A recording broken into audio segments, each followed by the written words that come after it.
24시간 신문 유튜브 채널에 오신 것을 환영합니다. 건강하고 행복한 하루 되세요. 오늘의 뜨거운 소식을 함께 들어보자. 남태평양에 위치한 거대한 유전 선진국들이 탐낸 이곳을 한국이 손에 넣을 수 있게 되었다고 합니다. 수많은 국가들 중에서 한국이 이곳을 차지할 수 있었던 것은 과거 어려운 시기에 한국에 동티모르에 베푼 은혜 때문이라고 하는데요. 대체 양국이 어떻게 엄청난 자원의 손해를 얻게 되었는지, 그리고 과거에 어떤 인연을 베풀었던 것인지에 대해 지금부터 자세하게 설명해 드리겠습니다. 한국이 최고의 파트너라는 사실은 부인하기 어렵습니다. 입을 뗀 그는 기자와의 인터뷰 자리에서 단호하게 말을 이었죠. 어려울 때 도와준 한국이 유일하게 믿을 수 있는 국가라 말한 그는 호주나 중국 등 다른 국가를 믿을 수 없다는 말을 꺼냈습니다. 동티모르의 대통령 라모스 글루타는 충격적인 선언을 내놓았죠. 바로 오랜 시간 공을 들이고 동티모르 역사에서 가장 중요한 프로젝트인 그레이트 썰라이즈 가스전 개발에 독점 개발권자로 한국을 지정하겠다는 제안을 한 것입니다. 그동안 호주와가 오랜 기간 협상을 거치며 가스전 개발과 관련 논의를 지속했지만 이러한 논의가 의미가 없다고 생각하며 동티모르는 태도를 바꾼 것인데요. 우크라이나 러시아 전쟁으로 인해 각종 자원의 가격이 치솟고 세계 각국에서 에너지 수급을 위해 막대한 투자를 하는 가운데 동티모르에서 한국을 믿고 개발권을 주겠다고 한 것이죠. 최근까지 중국과의 협력을 고려하고 있다는 라모스 그렇다. 대통령의 발언과는 다른 내용의 인터뷰였기에 호주는 물론이고 중국도 동티모르의 결정에 충격을 받았다고 합니다. 동티모르 언론인 ST 갤류스를 통해 공개되었죠. 그레이트 썰라이즈 가스전은 동티모르에서 남쪽으로 약 150 떨어진 카스존으로 이곳에는 201, 3제곱킬로미터 규모의 가스가 매장되어 있습니다. 한화로 약 94조 8천억 원에 해당하는 가치를 알 수 있죠. 공교롭게도 동티모르와 호주 중간지대에 위치해 있기 때문에 양쪽 모두 자국에 속해 있는 가스전이라 주장하면서 치열하게 가스전 분쟁을 벌인 적이 있습니다. 가스전 개발이 시급했던 동티모르는 호주와 개발 수익을 5대5로 나누고 향후 50년간 뒤모르게 해상 경계선 협상을 하지 않는다는 티모르의 조약을 맺고 가스전 사업에 열의를 보였죠. 그러나 동티모르의 정권이 바뀌면서 이 조약이 졸속이라는 주장이 등장, 이를 개선해야 한다는 여론이 생기며 가스전 합의는 미궁 속으로 빠지게 되었습니다. 그레이트 썰라이즈 가스전의 위치를 살펴보면 동티모르가 호주에 비해 가스선에 가까운 곳으로 확인할 수 있는데요. 등거리 위치에 있는 곳이 아니고 동티모르가 가까운 상황의 가스전 이익을 동티모르가 더 챙겨야 한다는 주장이 등장한 곳입니다. 5대5로 나누는 것은 온당하지 않다는 의견이었죠. 심지어 이 내용을 자세히 파악하기 위해 호주 정보부에서 비밀리에 정보청사에 도청장치를 심어놓은 것을 동티모르가 밝혀내면서 호주에 대한 반감이 더욱 심해졌습니다. 호주와 단교를 해야 한다는 논의까지 등장할 정도였죠. 결국 이 문제는 네덜란드 헤이그에 위치한 상설중재재판소를 통해 결판이 났습니다. 호주와 동티모르 정부가 새로운 내용의 해상 국경협정에 합의 있기로써 양쪽 모두 만족할 만한 타협점을 찾았습니다. 국가 간 합의는 마무리되었으나 이 사업에 끼어든 민간업체인 호주 에너지업체 우드사이드가 이번에는 정제시설 입지를 놓고 문제 제기를 한 것입니다. 거리상으로는 분명 동티모르가 카스든과 가깝게 중재시설을 놓아야 한다는 주장에 일리가 있으나 이를 새로 짓고 시설 안정화를 하는 데는 시간이 필요하다고 주장. 이미 기존 정제시설이 있는 호주에 정제시설을 지어야 한다고 주장한 것입니다. 우드사이드는 여러 차례 에너지 개발을 하면서 정제시설을 호주 다윈 지역에 설치해 놓았고 운송시설도 구비해 놓았기에 분명 동티모르보다 유리했습니다. 하지만 가스전 사업을 통해 자국 경기 부흥을 꿈꾼 동티모르의 입장에서는 이는 절대 받아들일 수 없는 조건이었습니다. 가스전을 통해 파생된 일자리, 창출과 경제 효과는 가난한 국가인 동티모르에게는 반드시 필요한 일이었죠. 동티모르 입장에서는 더 이상 가스전 개발을 늦췄다가 개발도 못하고 자국이 위기에 직면할 수 있기에 어떻게 해서든 빠른 개발을 진행해야 했습니다. 그렇게 동티모르 가까워내던 카드는 바로 중국이었죠. 중국은 호주, 대만, 일본 등 미국이 중국을 중심으로 장막을 둘러싸려는 움직임을 지켜보고 있습니다. 자칫 잘못하다가 미국과 동맹국의 포위망에 갇혀 태평양 진출을 못할 수도 있다는 생각에 섬 나라들의 눈길을 주었습니다. 태평양에 널리 퍼져 있는 도서 국가들과 동맹을 꾀한 것입니다.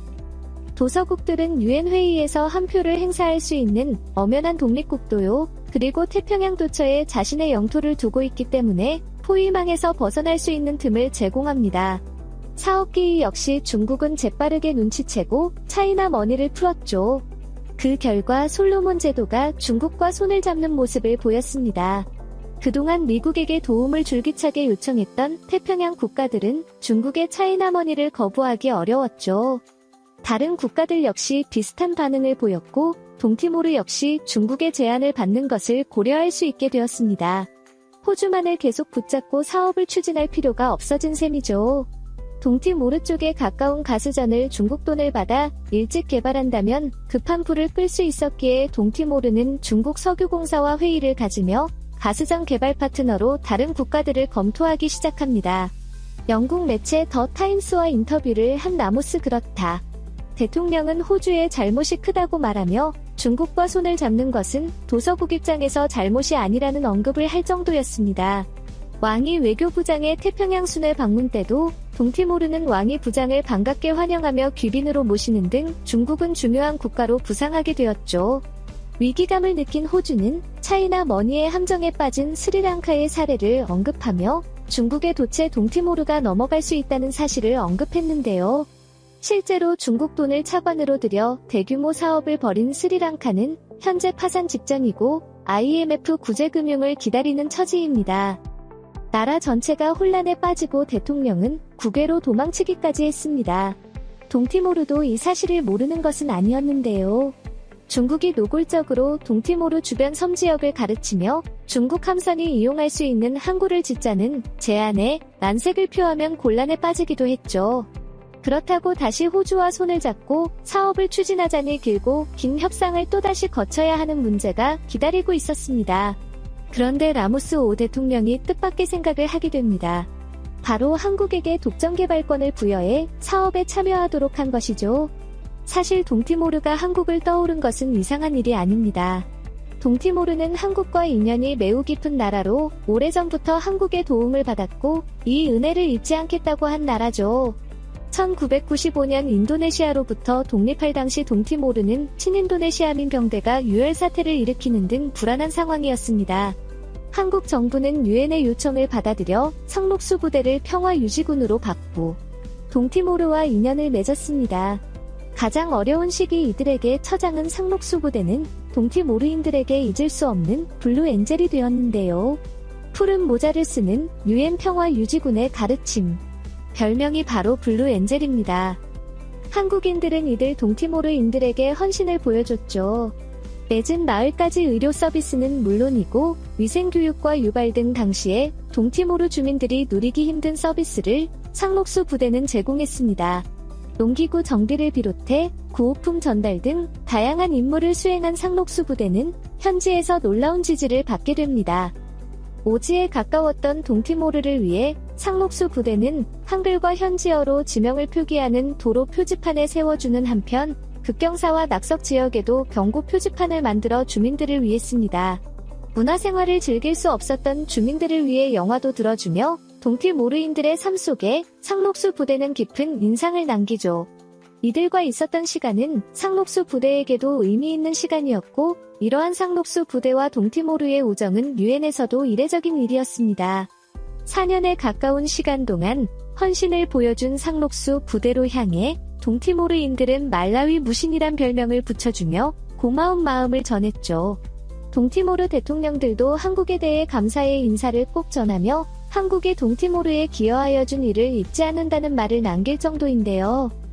최근에는 동티모르에서 임무를 수행하다가 순직한 한국인 대원들을 위해 동티모르에서 이들 순직자들을 기념하기 위한 추모공원과 기념비를 세우기도 했습니다. 에카트강 인근에 세워진 공원에서 상록수 부대원들을 위해 기념행사가 열리자 100명이 넘는 주민들이 자발적으로 추모공원을 찾아와 상록수 부대원들에 대한 애통한 마음을 드러낸 것은 상록수 부대원들이 보여주는 따뜻한 마음과 헌신 때문이었죠. 오르타 대통령 역시 이를 잘 알고 있었고 한국의 도움을 구한 곳입니다. 아무것도 없어요. 당시에 자신들을 위해 헌신해준 한국에게 보답하는 취지이자 한국의 뛰어난 기술력을 믿고 독점 개발권을 제안한 것이죠.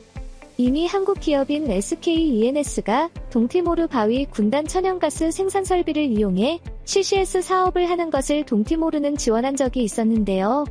이미 한 차례 협력을 해본 결과 믿을만하다는 판단이 동티모르 정부 입장에서는 든 것이죠. 동티모르의 갑작스러운 협력 파트너 변경에 당황한 중국은 다 된 법이라 생각했다가 뒤통수를 크게 맞은 셈인데요. 호주에게서 가스전을 빼앗고자 큰 투자를 약속했던 중국은 예상치 못한 타이밍에 등장한 한국 때문에 계획을 전면 수정해야 했다고 합니다. 기술은 물론이고 동티모르와 깊은 인연을 가진 한국을 상대하기 어렵다는 판단에 중국은 이럴 경우라야 했다고 합니다. 한국에게 찾아온 초대받기 외에 오래전부터 이어진 인연이 비로소 결실을 맺게 되었습니다. 한국과 동티모르의 인연이 앞으로도 지속되길 기원해보겠습니다. 시청해주셔서 감사합니다.